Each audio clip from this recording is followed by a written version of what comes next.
guys, welcome back to my YouTube channel. Okay, so today we have a topic of a cardiac cycle. But उसके पहले मैं आपको एक चीज बता दूं कि आप लोगों को मैं बता देती हूँ कि आप लोग जो व्यूज करके छोड़ देते हैं, देख कर छोड़ देते हैं, ऐसा मत करिए। प्लीज लाइक करिए, शेयर करिए, कमेंट करिए एंड सब्सक्राइब करिए मेरे चैनल को ताकि और फॉलोवर्स बढ़े। और आप मेरी इंस्टाग्राम आईडी पर जाके @BecameFiology पर जाइए और उसको भी फॉलो करिए ताकि अगर आपको कोई डाउट हो और कोई क्वेरी हो तो आप वहां पे जाके हमसे क्लियर कर सकें। और अगर हमें कोई अपडेट रखना है तो हम उसी अकाउंट पर अपडेट करेंगे, तो आप उस अकाउंट से आपको तुरंत पता चल जाएगा कि अब कौन सा नया अपडेट आया है। I think this video will be helpful for you to understand. और ये जो कार्डियक साइकिल है ये हार्ट का लास्ट पार्ट है और इसके बाद ये पार्ट 3 है वीडियो का। मतलब हार्ट के ऊपर मैंने 3 वीडियो बना दिए हैं ऑलरेडी और ये तीनों वीडियो आपके लिए काफी हेल्पफुल है। ऑलराइट, तो अब हम पार्ट 3 में हम आपको बता देते हैं कार्डियक साइकिल के बारे में। देखिए, कार्डियक साइकिल के बारे में हम आपको बताते हैं। मैंने यहाँ पे पूरी कार्डियक साइकिल की एक डेफिनेशन लिख दी है और एक मेन मैंने इसका इम्पोर्टेंट फंक्शन जो है वो लिख दिया है, the function of heart. Heart का वैसे फंक्शन क्या होता है सभी को पता है कि पूरी बॉडी में सर्कुलेशन को मेंटेन करता है। सर्कुलेशन किसका? Circulation of blood. मैं जिस तरीके से यहाँ पे एक इम्पोर्टेंट लाइन अंडरलाइन कर रही हूँ, इसी तरीके से अगर आप अपने पेपर में अंडरलाइन करेंगे तो आपको नंबर मिलते हैं। इम्पोर्टेंट जो कीवर्ड होते हैं आपको उसी चीज के आपको नंबर दिए जाते हैं। ऐसा नहीं कि आप पूरी राम कथा लिख के आएंगे उसके बाद आप हमसे उम्मीद करेंगे that you are hoping that you will get a marks on that Ram katha. No, that you will not get on that, you will only get a mark on a important keywords. Okay, तो वही keywords आपको यहाँ पे हम underline करके आपको बता देते हैं। तो अब मैं इस लाइन को पूरा पढ़ के बता दे रही हूँ क्या लिखा है। The function of heart is to maintain a constant circulation of blood throughout the body. Heart का काम क्या होता है कि पूरी बॉडी में जो फंक्शन है हार्ट का वो यही है कि पूरी बॉडी में ब्लड को सर्कुलेट करता है और एक जैसा ही सर्कुलेट करता है। ऐसा नहीं है कि वो किसी से लड़ाई करके बैठा है तो लंग्स में बहुत अच्छा ब्लड जा रहा है, लंग्स में अच्छा फ्लो है, किडनी में अच्छा फ्लो नहीं है तो किडनी डैमेज हो गई।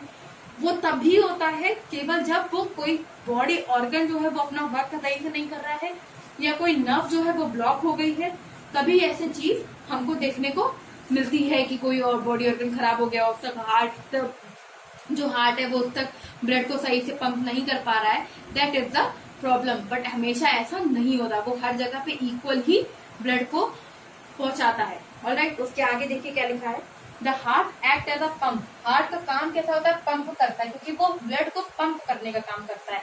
ऐसे पूरी साइकिल चलती रहती है। आपको मैंने पिछली वीडियो में भी ये चीजें बताई, ठीक है। एंड ये this is the symbol of and. Okay, this is the symbol of and, ठीक। तो क्या लिखा है, and it action contain a series of event. देखिए, जिसका एक्शन होता है वो अलग अलग डिफरेंट फेजेस में होता है। मतलब आर्टरी से जाता है वेन, वेंट्रिकुलर आर्टरी से जाता है वेंट्रिकल्स में, इस तरीके का ये एक पूरा इवेंट परफॉर्म करता रहता है। वो इवेंट हम आपको अभी आगे बताएंगे। उसी इवेंट को हम कहते हैं cardiac cycle. That event is known as cardiac cycle. तो ये हम आपको बताना चाहते थे कि कार्डियक साइकिल क्या होती है। ये मैंने आपको उसके पूरे इस वीडियो में एक छोटा सा एक पार्ट अभी बताया है। अभी ऐसे आपको इम्पोर्टेंट और पार्ट आगे हम बताते रहेंगे। गाइस, उसके आगे मैं आपको बता देती हूँ क्या लिखा हुआ है मैंने यहाँ पे कि during each cardiac cycle heart का क्या काम होता है। हर साइकिल, पूरी एक साइकिल जो परफॉर्म होती है उस साइकिल में हार्ट का ये रहता है कि वो कॉन्ट्रैक्ट भी होता है और रिलैक्स भी होता है। अगर वो कॉन्ट्रैक्ट नहीं होगा तो हार्ट ब्लड जो है वो आगे नहीं, मतलब फिलअप नहीं होगा, रिलैक्स नहीं हो, मतलब जैसे ही कॉन्ट्रैक्ट होता है तो उसमें ब्लड आता है, फिर वो रिलैक्स होता है तो ब्लड जाता है। इसी तरीके का एक पूरा प्रोसेस चलता रहता है और ये हर साइकिल में होता रहता है। फिर क्या लिखा हुआ है, और ये जो लाइन है ये मैं इसको अंडरलाइन कर दे रही हूँ, ये इम्पोर्टेंट लाइन है। राइट, फिर क्या लिखा है, the period of contraction is known as systole. जो पूरा कॉन्ट्रैक्शन का जो टाइम ड्यूरेशन है, जो पीरियड है, जो टाइम है कॉन्ट्रैक्शन का, उसको हम कहते हैं सिस्टोल। और जो रिलैक्सेशन का टाइम है उसको बोलते हैं डायस्टोल, ठीक है। सिस्टोल और डायस्टोल में यही होता है कि जो रिलैक्सेशन होता है उसको बोलते हैं डायस्टोल और जो कॉन्ट्रैक्शन होता है उसको बोलते हैं सिस्टोल। अभी ये आपको आगे मैं आपको बताऊंगी कि उसके जो पार्ट्स होते हैं उसमें इसका बहुत बड़ा रोल होता है, ठीक है। अब जो टाइम ड्यूरेशन है सबसे इम्पोर्टेंट, कि जो टाइम ड्यूरेशन है देख रहे हैं आप, जो अभी तक मैंने पिछले वीडियोस में जो आपको बताया एक्सप्लेन किया है, तो उसका जो टाइम ड्यूरेशन है कितना कम है, 0.8 सेकेंड में ये जो पूरी साइकिल है, मतलब ब्लड यहाँ से आ रहा है, यहाँ जा रहा है, फिर वो लंग्स में प्योरीफाई, ये सब कुछ जो है वो पूरा एक इतने से सेकेंड में कवर अप हो जाता है, ठीक है। और एक मिनट में आप देखेंगे कि इतनी बार ये 60 to 70 time cardiac cycle repeat हो जाती है। क्या हो जाती है? इतनी बार ये रिपीट हो जाती है, प्रोसीड हो जाती है, रिपीट हो जाती है, इतनी बार ये अपना प्रोसेस जो है वो कवर अप कर लेती है। ओके, तो अब मैं आपको उसके जो पार्ट है जो कंसिस्ट करता है मैं आपको वो बताती हूँ। देखिए, जो कार्डियक साइकिल है वो 3 पार्ट में कंसिस्ट होती है। सबसे पहला पार्ट है आर्ट्रियल सिस्टोल, दूसरा पार्ट है वेंट्रिकुलर सिस्टोल, तीसरा पार्ट जो है वो कंप्लीट कार्डियक डायस्टोल। अभी मैंने आपको बताया था सिस्टोल का काम होता है कॉन्ट्रैक्शन, और ये दोनों है आर्ट्रियल और वेंट्रिकुलर क्या कर रहे हैं? सिस्टोल, यानी कॉन्ट्रैक्ट हो रहे हैं। और लास्ट का जो लिखा हुआ है वो है कि कंप्लीट कार्डियक डायस्टोल, यानी कि पूरी साइकिल है तो इतनी देर के लिए खाली हो जाता है, मतलब हार्ट जो है हमारा 0.4 सेकेंड के लिए पूरी तरीके से रिलैक्स होता है, उसमें उस टाइम पे ब्लड फिल अप नहीं होता है। ओके, तो जो आर्ट्रियल है उसमें कितनी देर के लिए ब्लड कंटेन रहता है? ब्लड रहता है उसमें केवल 0.1 सेकेंड के लिए, इतनी सी कम देर, इतनी छोटी सी टाइम के लिए, इतने छोटे से टाइम के लिए वहां पर ब्लड फिलअप होता है। उसके बाद है कि वेंट्रिकुलर सिस्टोल में 0.3 सेकेंड के लिए ब्लड फिलअप होता है, कितनी थोड़ी देर के लिए वहां पे ब्लड फिल होता है। और उसके बाद फिर कंप्लीट कार्डियक साइकिल इसमें जो है डायस्टोल में, उसमें 0.4 सेकेंड के लिए वो फिल होता है। और जो मैंने सब बेसिक डायग्राम है वो मैंने आपको यहाँ पे बता दिया है कि छोटा सा है 0.1, इसलिए उसको थोड़ी सी जगह दी गई है, 0.3 उससे थोड़ा सा बड़ा है इसलिए उसको थोड़ी सी ज्यादा जगह दी गई है, और 0.4 जो है उसमें ज्यादा ही थोड़ा सा, इन दोनों से कंपेयर करेंगे तो ज्यादा है इसलिए उसकी ज्यादा जगह है। अब आप देख सकते हैं 0.1, 0.03, 0.4 इज इक्वल टू 0.8 सेकेंड का ये पूरी कार्डियक साइकिल यहाँ पे कंप्लीट होती है। लेकिन अब इसके अंदर क्या क्या चीजें कंटेन है, अब इसका क्या प्रोसेस है, बस थोड़ा सा रह गया, उसको मैं आपको एक्सप्लेन कर देती हूँ। उसके बाद आपका ये कार्डियक साइकिल पूरा कंप्लीट हो जाएगा।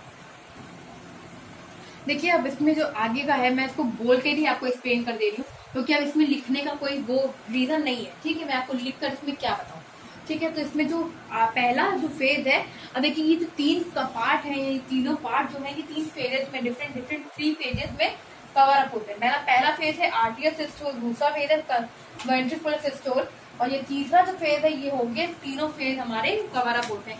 अगर मैं बोलूँ कि फेज 1, तो आप समझ जाएगा कि मैं किस फेज के बारे में बात कर रही हूँ। ओके, तो अब जो फेज 1 है वो है कॉन्ट्रैक्शन को लेके, कॉन्ट्रैक्शन यानी कि आर्ट्रियल सिस्टोल के बारे में मैं बात करती हूँ, ठीक है। आर्ट्रियल सिस्टोल का काम क्या होता है, अब मैं आपको पहले ही बता चुकी हूँ। जो इंफीरियर वेना कावा से ब्लड आता है इंफीरियर से सुपीरियर में, फिर सुपीरियर क्या करता है, डीऑक्सीजनेटेड ब्लड को कैरी करता है, फिर वहां से वो जाता है राइट एट्रियम में, और राइट एट्रियम से उसी सेम टाइम पर, अभी तक हम लोग उसको अलग अलग प्रोसेस की होता से देख रहे थे कि एक बार उसमें जा रहा है फिर उसमें जा रहा है, लेकिन ऐसा नहीं होता है। ये प्रोसेस दोनों साइमल्टेनियसली होते हैं, ठीक है। एक के बाद एक प्रोसेस तुरंत होता है, मतलब इतना ज्यादा रिस्पॉन्स इसका क्विक होता है कि टाइम वेस्टिंग नहीं होती है बीच में। और ये दोनों तरफ मतलब कि आर्टरीज दोनों एक साथ ही फिल होती हैं, ठीक है। तो मैं आपको बताती हूँ, ठीक। तो राइट एट्रियम जैसे फिल होता है उसी सेम टाइम पर पल्मोनरी वेन जो होती है वो लेफ्ट एट्रियम में ऑक्सीजनेटेड ब्लड को लेकर तुरंत आ जाती है। ओके, तो अब देखिए मैं आपको इसके बारे में मैं आपको पहले से बता चुकी हूँ कि उसको कैसे कंटेन कर रही है। मैं आपको फिर से ये बता रही हूँ कि देखिए जैसे राइट एट्रियम में सुपीरियर वेना कावा से ब्लड आया, वैसे ही लेफ्ट एट्रियम में उधर पल्मोनरी वेन ब्लड को लेकर आ जाएगी, ठीक है। उसके बाद क्या होगा कि आर्टिकुलर वॉल्व ओपन होगी। आर्टिकुलर वॉल्व यानी कि जो 2 वॉल्व है आर्टरी और वेंट्रिकुलर के बीच की, जो वॉल्व है, जो दीवार है बीच की उन दोनों की, वो दोनों वॉल्व ओपन हो जाएंगी, यानी कि राइट साइड में ट्राइकस्पिड वॉल्व और बाइकस्पिड वॉल्व लेफ्ट साइड पे, ठीक है। तो लेफ्ट और राइट का कंफ्यूजन बिल्कुल भी मत रखिएगा, समझ जाइएगा कि क्या मतलब है, ठीक। उसके बाद यहाँ पे ये है कि जो उसके बाद सेकेंड फेज आ जाएगा वेंट्रिकुलर सिस्टोल का, और जो वेंट्रिकुलर सिस्टोल का जो फेज है उसमें भी वही सेम प्रोसेस होता है कि उसी सेम टाइम पे वॉल्व ओपन होती है, यानी कि राइट साइड में कौन सी वॉल्व ओपन होगी, ट्राइकस्पिड वॉल्व, और ट्राइकस्पिड वॉल्व से ब्लड सीधा एंटर करेगा राइट वेंट्रिकल में, और उसी सेम टाइम पे बाइकस्पिड वॉल्व ओपन होगी जो कि लेफ्ट साइड पे है, और फिर वहीं से लेफ्ट वेंट्रिकल में ब्लड आ जाएगा। जैसे ही दोनों तरफ से ब्लड आ जाता है तुरंत उसको वो ब्लड को पुश आउट करती है और बाहर चला जाता है। बाकी वही सेम प्रोसेस है जो हम आपको पहले बता चुके हैं। और एंड में क्या है, जो थर्ड फेज है, वो थर्ड फेज का क्या काम है, कंप्लीट कार्डिक डायस्टोल का जो है उसका ये है कि थोड़ी देर के लिए जो हार्ट है वो एकदम रिलैक्स करता है, 0.4 सेकेंड के लिए रिलैक्सेशन होता है। उसके बाद फिर आर्टरी फिल होती है और फिर नेक्स्ट साइकिल स्टार्ट हो जाती है।